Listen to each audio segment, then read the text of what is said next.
What's going on, Weekend Hangover Nation? I'm your boy Surf, and I'm back. I'm back with some more NFL future bets. And we're talking over-unders, and I'm still in the AFC West, and this time we are talking about the Seattle Seahawks. All right, the line is set at 9 games, so there could be a push possibility happening. Not sure if that's a spoiler. We'll see as we go on. And the 2019 record for the Seahawks was 11-5. All right, so let's hop right in. Is there a more consistent franchise in the entire league than the Seahawks? Well, okay, New England. But Seattle's definitely been NFC's most consistently competitive franchise over the last decade.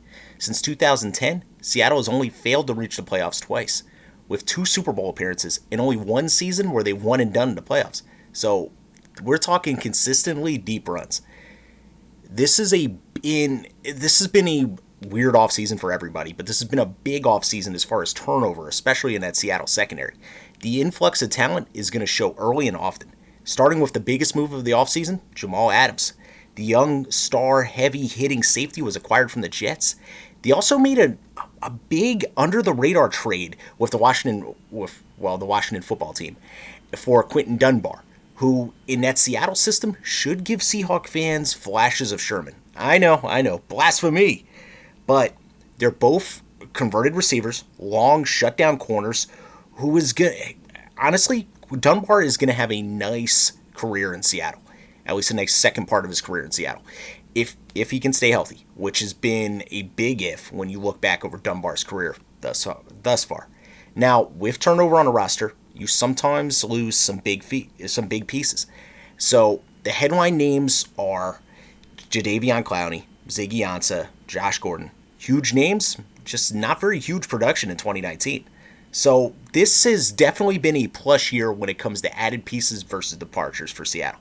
All right, so on to prediction time. Like always, I'm going to break down the season in fourths. So after the first 4 games of the season, I see Seattle sitting at 2-2.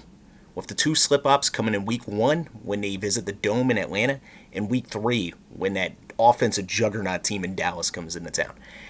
Next 4 games, I see the Seahawks going 1-3.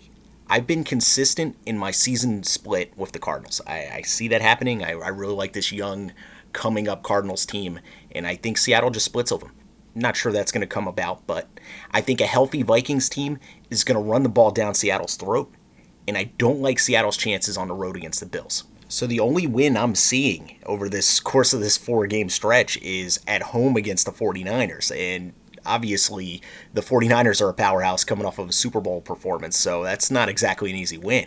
So, best case, I see Seattle at 3-5 at the halfway point, with some major ground to make up if they're going to keep this playoff consistency alive. And I have Seattle doing just that over their next 4. I have them rolling to 4-0, with road wins coming against LA and Philly, taking the record to 7-5 with 4 games less. And over that final 4 games, I have Seattle being the hottest team in the entire league going into playoffs, going 4-0 again. The only game that worries me is that final game against the 49ers in San Fran. I have a feeling that 49ers squad is, the way they are currently built, they won't have anything to play for. But if they do, it'll still leave Seattle over that 9 games in the over-under. So I have the Seattle Seahawks finishing 11-5, maybe 10-6.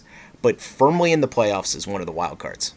All right, guys, it's been another Weekend Hangover production. I'm your boy Surf. Give us a like, comment, subscribe. Let's make some money together, guys. Hit us up. Let's have a conversation about this if you don't agree. Catch you guys later. Peace.